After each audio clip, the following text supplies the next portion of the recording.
Good evening and welcome to the evening news for today, Wednesday, June 8th, 2022. I am Jemima Holmes. Thank you for tuning in. Now let's take a look at some of the lead stories tonight.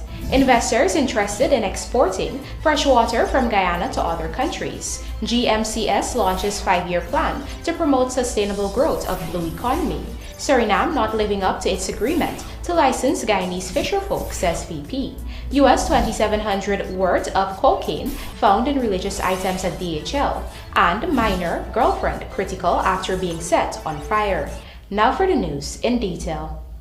With Guyana being the land of many waters, investors are interested in utilizing the country's water resources for potential business ventures. One such idea, which was discussed with government officials, is the packaging and exporting of the country's fresh water to areas where this resource is significantly reduced. Amar Prasad has the details. Natural Resources Minister Vikram Bharat on Wednesday disclosed that he recently held discussions with investors who were interested in exporting the country's fresh waters to other countries that are in need of this resource. If you look at other countries, the fresh water supply has been reducing significantly.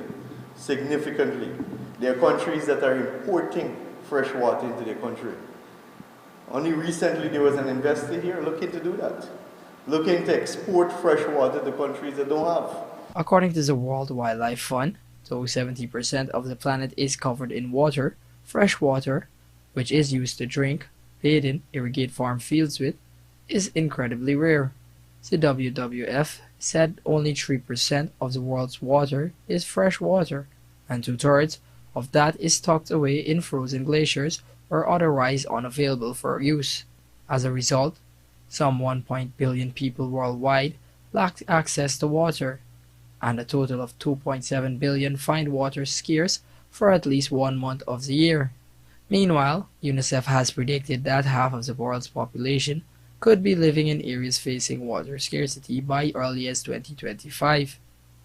While the Natural Resources Minister did not reveal more about the discussions with that investor, he disclosed that there were talks with another group of business people from Colombia who were interested in a similar project. In that case, the investors were interested in refining the water being extracted during the process of extracting crude offshore Guyana.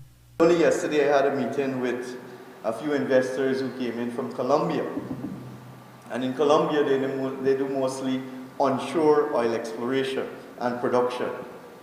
So they came with a plan. They came with a plan for Guyana to treat the water that is being extracted during oil exploration and to distribute throughout the communities.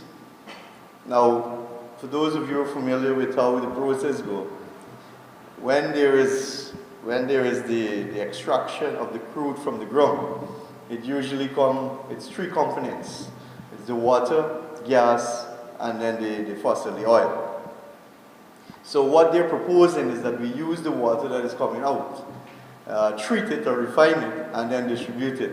However, Minister Barrett said that the country has no need for such an initiative. But there is no need for us to do that. Guyana is the land of many waters. We have an abundance of fresh water.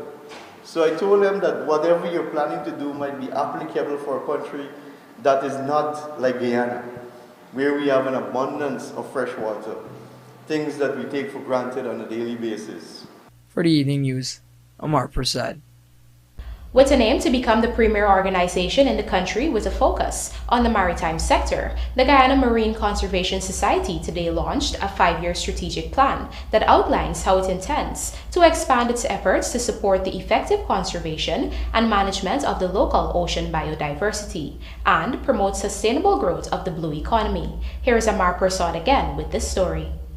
Headed by Annette Arjun Martins, the Guyana Marine Conservation Society on Wednesday launched a 5-year strategic plan covering the years 2022 to 2027. Under this plan, the non-governmental organization aims to conduct more research and monitoring, promote better education and awareness, facilitate more community development, and strengthen its capacity as it relates to marine conservation and sustainable development of the blue economy.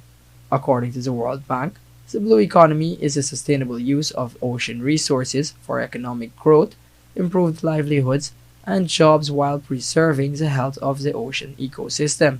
As the country's economy continues to accelerate as a result of its oil wealth, government has moved to update the low-carbon development strategy to include new sectors such as the blue economy.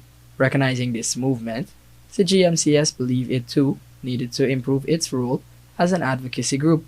Delivering remarks at the launching event, Minister of Natural Resources, Vikram Bharat, commended the GMCS on its successes.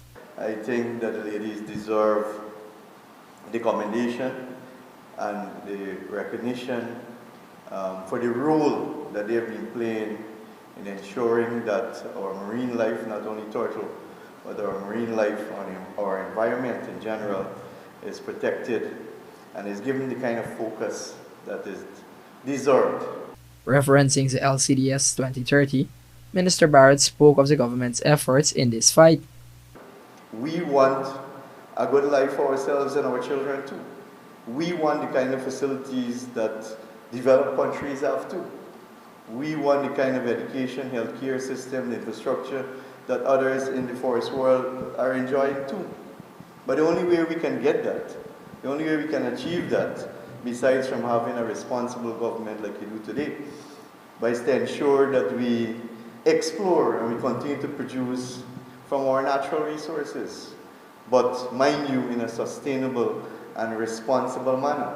And that is what the LCDS 2030 speaks to. Because a lot of people are under the impression that the LCDS will stop mining, will stop logging, but that is not true. That is not true. It speaks towards sustainable mining and logging. It speaks towards us moving towards value added, and that is what we are gearing the forestry sector towards. Meanwhile, Shyam Nukta, the managing director of the Environmental Management Consultants Inc., a key player in this sector, highlighted the importance of the work and goals pursued by the GMCS. With the strategic plan that the Guyana Marine Conservation Society, the Guyana Marine Conservation Society has put forward, those critical elements remain prominent themes. Research, data collection. So much of what we need to do in the marine space requires us to have data to be able to analyze, to be able to make sound decisions. We are playing catch up in many respects here, but it's never too late. And it's really important to see that this is a key element of what the organization is going to focus on, and already there's work happening there. For the evening news, Amar Prasad. Vice President Dr. Barra Jagdeo has expressed concerns over the length of time it has taken Suriname to live up to its agreement to license Guyanese fisherfolk to operate in the Quarantine River. Jagdeo commented on the situation during a recent outreach to Region 6. Our Berbice correspondent Andrew Carmichael reports. Most of the fishers, when they go into the Atlantic, are still considered to be in Suriname waters, hence the need for a license from the Dutch-speaking country to fish there. Currently, the licenses are issued to Suriname businessmen at $100 per year and rented to the Guyanese fisherfolk at $3,000 annually. Following a high-level meeting in Guyana in August 2021 between President Dr. Irfan Ali and Suriname's head of state President Chandrake Prasad Santokhi, the two head of states issued a joint press statement indicating that the age-old issue of license for Guyanese fisherfolk to operate in Suriname's territorial waters will be addressed. Nothing has happened since then. Vice President Dr. Barra Jagdeo says the Suriname government has not been acting as a good neighbor as it relates to those promises. Suriname has changed its position several times before when they promised to give us the licenses in writing. In writing, we have that in writing. And then the same man who did that denied that he did that. We have the evidence of it, we published. Jagdeo made the comments as he addressed fisherfolk in the Quarantine last week. Following the signing of the agreement between the two head of states in August last year, Jagdeo met with fisherfolk on the Quarantine on April 10.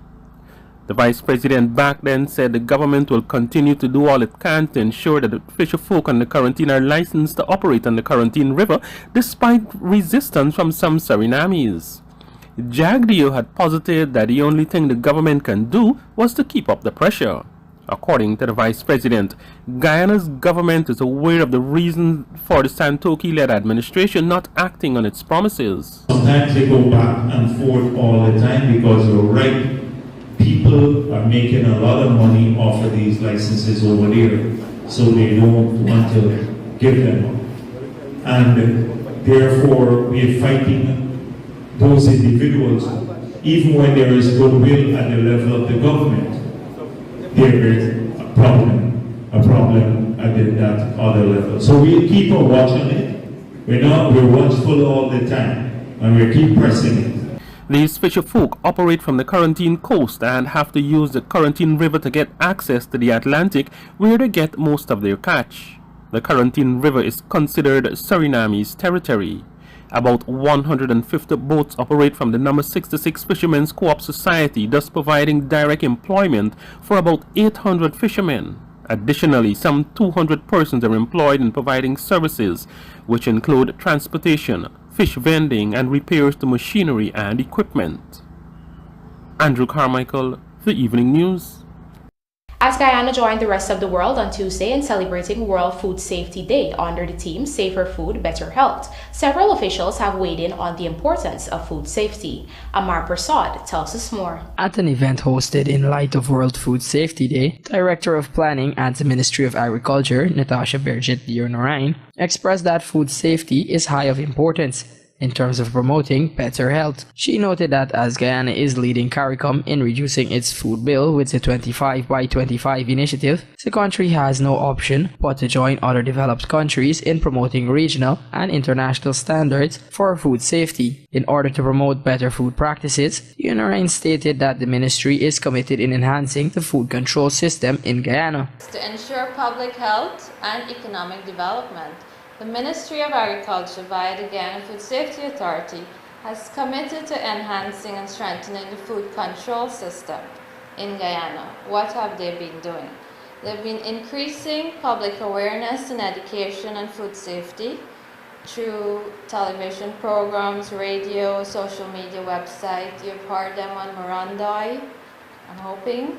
They have been developing food safety training plan to improve the technical capacity in food safety standards, principles, and code of practices for all stakeholders involved in the food control system. They've been working to minimize food hazards by developing a certified system for food handlers that include, but is not limited to, those who transport food, those who store food, food processors, vendors, food handlers, and retailers. The ministry is also working to develop a national farm traceability system, which will ensure the production of safe food. Meanwhile, speaking at the event, Dr. Jillian Smith, who is a representative from the Food and Agriculture Organization, highlighted that foodborne risks, such as producing contaminated food, misusing antibiotics, among others, can lead to illness and in some cases even death. Food contaminated by bacteria, viruses, parasites, and chemicals cause 1 in 10 people to become ill each year, reducing productivity, increasing absences from school, resulting in preventable suffering and even death. The worst impact we know is seen in children, persons who are sick, and vulnerable persons. Another issue that we're going to hear about when we talk about food safety is the misuse of antibiotics in human health, but also in animal husbandry, and which ends up in the environment. Over time, this has helped to create resistant microbes that result in more than 700,000 deaths each year. As such, the FAO is encouraging to uptake better food practices, especially at the level of production. For the evening news, Amar Prasad. Coming up, Guyana on course to have double economic growth in 2022-2023 and 82 imported COVID-19 cases detected in Guyana, says Health Minister. Do stay with us. More news ahead.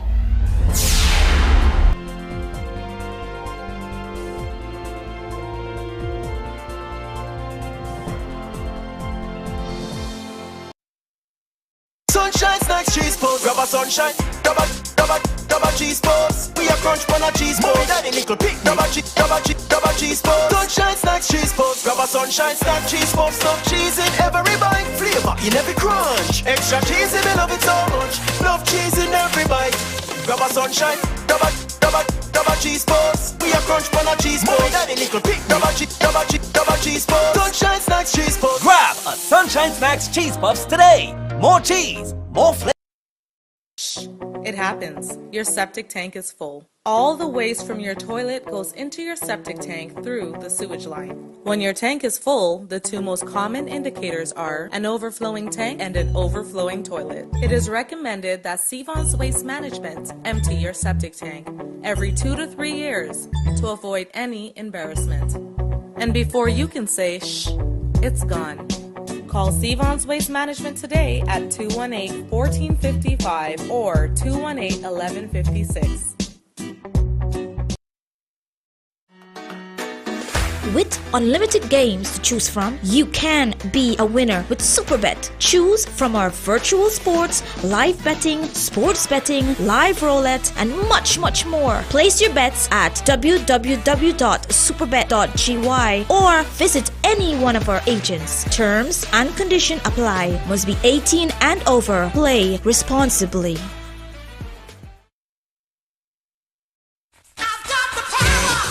Complete control of power is in your hands with the ultimate U.S. brand Generac generators from Sylvie's Variety Store. Get the supply and reliability you need every time. From 1,800 to 8,000 watts of power for residential and commercial use. Recoil and electric start with gasoline engines. Generac generators from the authorized dealers Sylvie's Variety Store.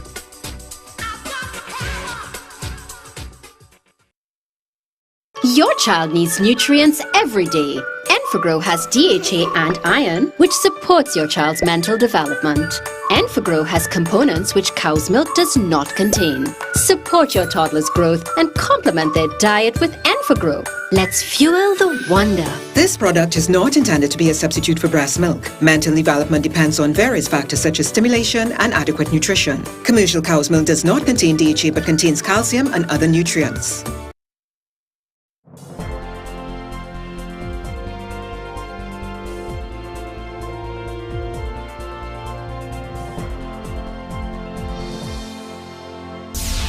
Welcome back. You're watching the evening news. A 23-year-old woman has been arrested after some 540 grams of cocaine was discovered in a parcel which contained several religious items including a Havan Kund. Ranks of the Customs Anti-Narcotics Unit, KANU, acting on information received on Tuesday, went to the DHL headquarters at 5th Street, Albertown, Georgetown, where they made the discovery. The drugs were hidden in a compartment within the Kund. The sender's information retrieved from the package led to the arrest of the suspect, Lisa Ramnarine of Hague, West Coast, Demerara. She was escorted to KANU headquarters where the item was dismantled in her presence, revealing the suspected narcotics, which tested positive for cocaine, weighing 540 grams. KANU said the drugs carry a street value of US $2,500 to $2,700, but would have been worth more if it had reached its intended destination. A 22-year-old minor and his 30-year-old Venezuelan girlfriend are both critical at the Georgetown Public Hospital after they were both set on fire by a friend during a row at Peruni Landing, Masaruni River on Sunday. Lawanda McAllister tells us more. That was just minutes before Christian Joseph of Peruni River lit his friend on fire. The perpetrator is still on the run. Those injured are 22-year-old Sheldon Harry of Parika East, Bagnamarara, and his girlfriend Gracie, only name given. The injured man's sister Chanel Richards told the Evening News that she was informed that the couple was set on fire by a man who is known to the family.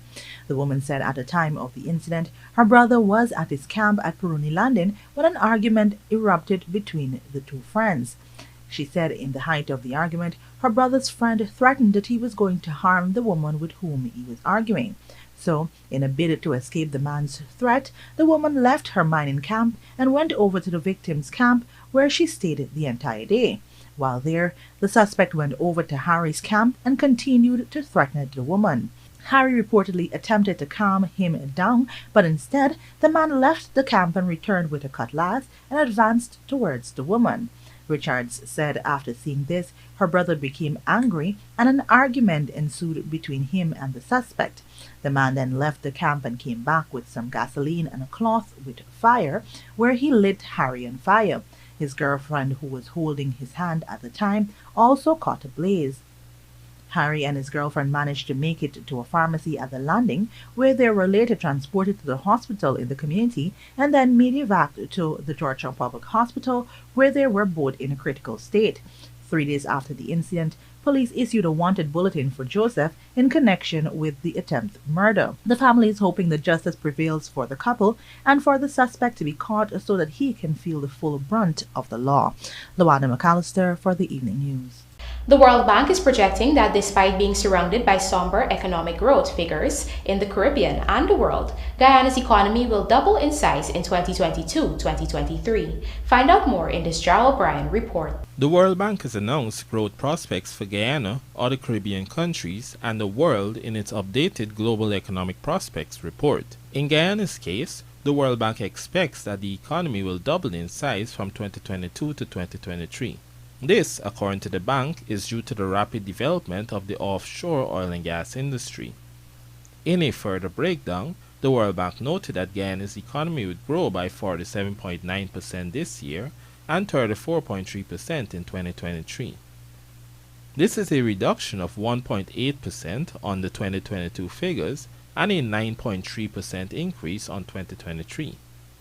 Elsewhere, a robust growth of 6.9% is projected for the Caribbean this year, dropping modestly to 6.5% in 2023.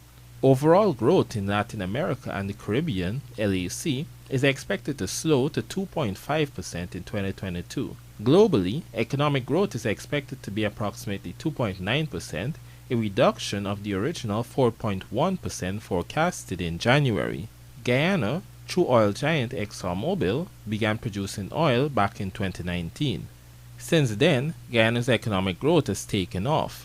Exxon has also said it anticipates at least 6 projects offshore Guyana will be online by 2027. Jarrell Bryan, The Evening News. Government has inked contracts totaling almost $300 million to improve transportation networks in Region 8. It will see some 15,000 residents from 28 villages benefiting from the project. Shane Marks has the details. And the reason why we are gathered is that today in Region 8, we'll be signing almost $300 million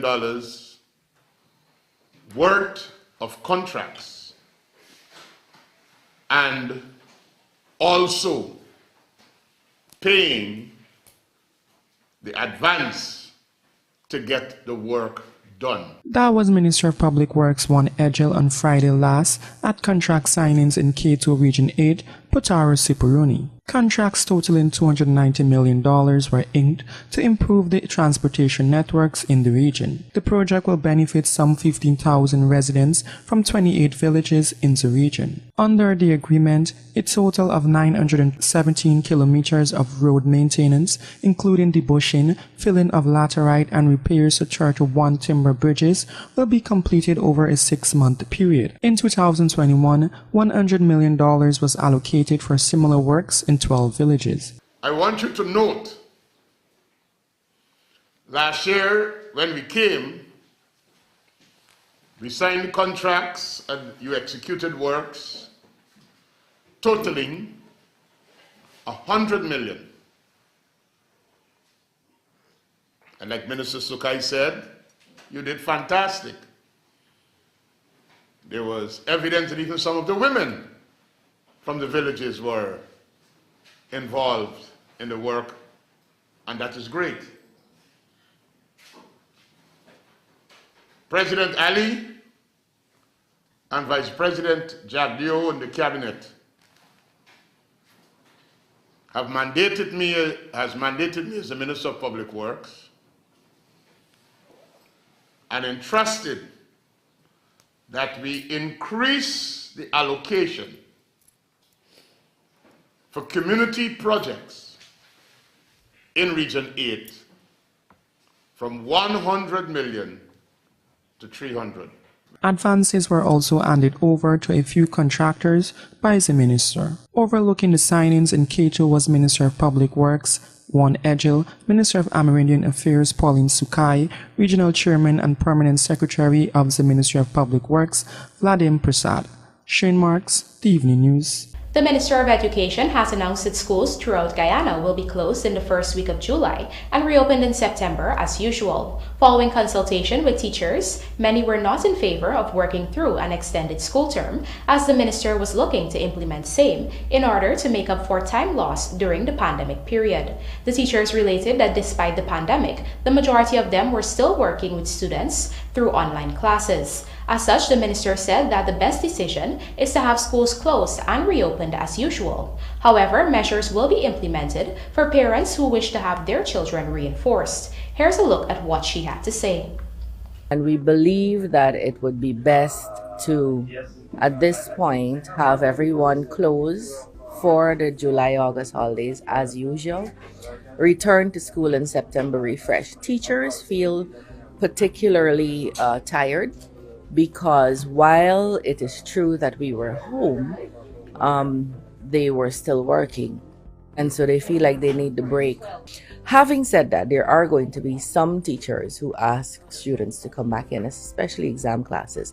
And that happens every year, outside and inside of COVID, where people try to finish the syllabus, do labs, do extra work, do exam papers and so on in the holiday time. And that we're not stopping that. What we will do in an organized way that we are going to announce shortly is publish on the Learning Channel and through our new radio station, EduU. We're going to publish, like I said, in an organized way, courses of study in different areas, so that if parents want their children to get reinforcement, or what we call in Guyana lessons, for free, they can tune into the channel at different points. And it's going to have different layers. So you'll have nursery work, you'll have primary work, you'll have secondary work. We now tell you that Guyana has recorded some 82 imported COVID-19 cases so far since the borders were reopened in October 2020. Health Minister Dr. Frank Anthony explained that while the vaccination and negative COVID test requirements are still in place, some positive novel coronavirus cases go undetected. Vanu Manichand reports. Health Minister Dr. Frank Anthony made this revelation during Wednesday's update on the COVID-19 situation in the country. So to date, we have recorded 82 cases. So that's the amount of imported cases that we've had coming into Guyana. Obviously, with the way that the disease manifests itself, there can be persons who are positive, but if they have been vaccinated and the test did not pick it up, then we wouldn't have the information. And there are cases like that.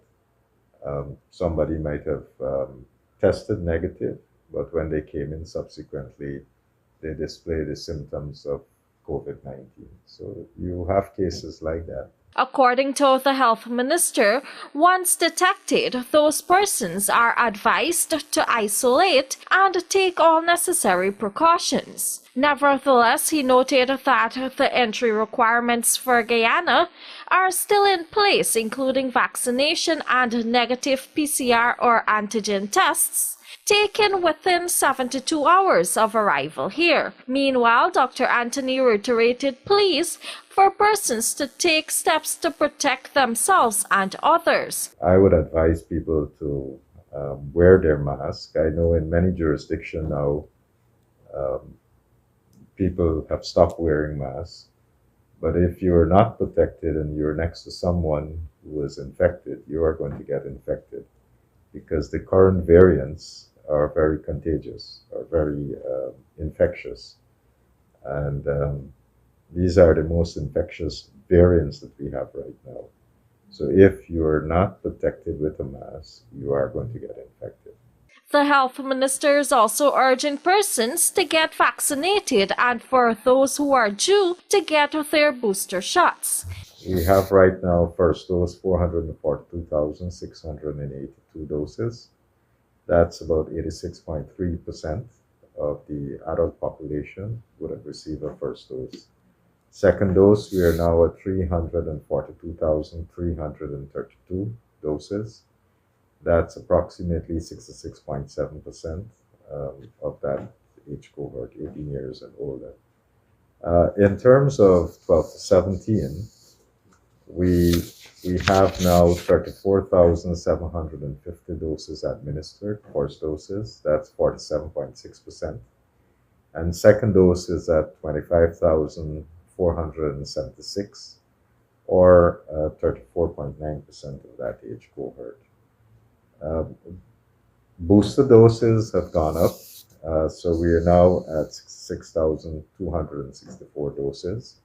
And I want to continue to encourage persons to come out and get their booster doses.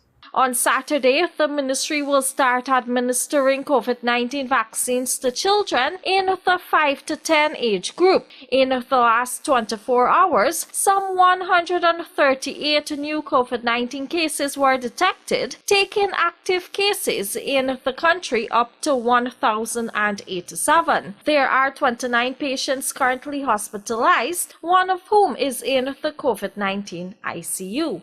Reporting for the Evening News, Vanu Manakchand. Guyana has recorded a new novel coronavirus-related fatality, taking the country's death toll to 1,239. The latest victim is a 71-year-old man who was fully vaccinated and had taken his first booster dose. The man, who hailed from Region 6, died on May 27.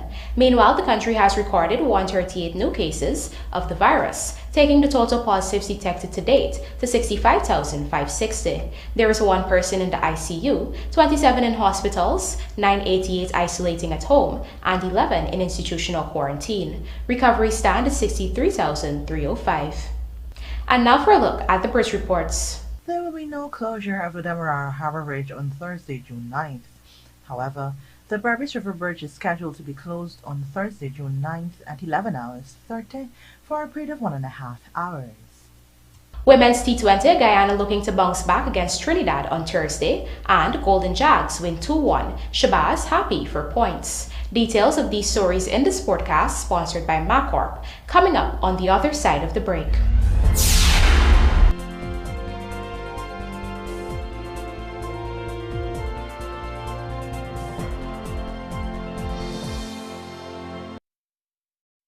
Looking to bring your dream home to reality, or simply taking on a home improvement project? Then National Hardware Limited is where you should start. Let us put that touch to your home.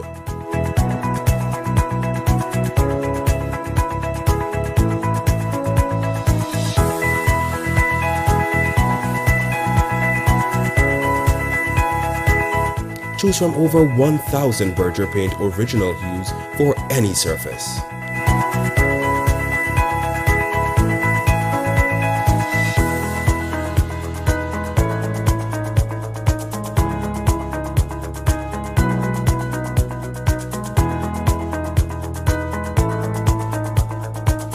We are known for our trusted brands such as Westinghouse, Philips, Satco, Rubbermaid, Pyrex, Gibson Home, and so much more. National Hardware Limited, your do-it-best store, located in downtown Georgetown and industrial site Rheinveld. Your child needs nutrients every day. Enfagrow has DHA and iron, which supports your child's mental development. Enfagrow has components which cow's milk does not contain. Support your toddler's growth and complement their diet with Enfagrow. Let's fuel the wonder. This product is not intended to be a substitute for breast milk. Mental development depends on various factors such as stimulation and adequate nutrition. Commercial cow's milk does not contain DHA but contains calcium and other nutrients. Here's what's happening on Waterloo Street at John Lewis Styles during the month of June. Shop for Father's Day and you could win an all-inclusive trip for 2 to Arrow Point Nature Resort. Buy any men's suit and get a free tie, or buy any men's pair of shoes and get a free pair of socks. Traveling this summer? Buy any luggage set and get a free travel pouch. Visit us on Waterloo Street for more choices and better prices. John Lewis Styles. Simply different. Over the years, ISG has been providing all sectors across Guyana with quality products and outstanding customer service. Proud distributor of NP and Ultra lubricants, engineered for tropical conditions. International trucks and parts, leading the change. SEM Machinery, a Caterpillar brand. SKF bearings and mounted products. Napa batteries. Tide power generators. Discover the greatest source of power. Industrial Supply of Guyana Inc. The best opportunity to make the right choice.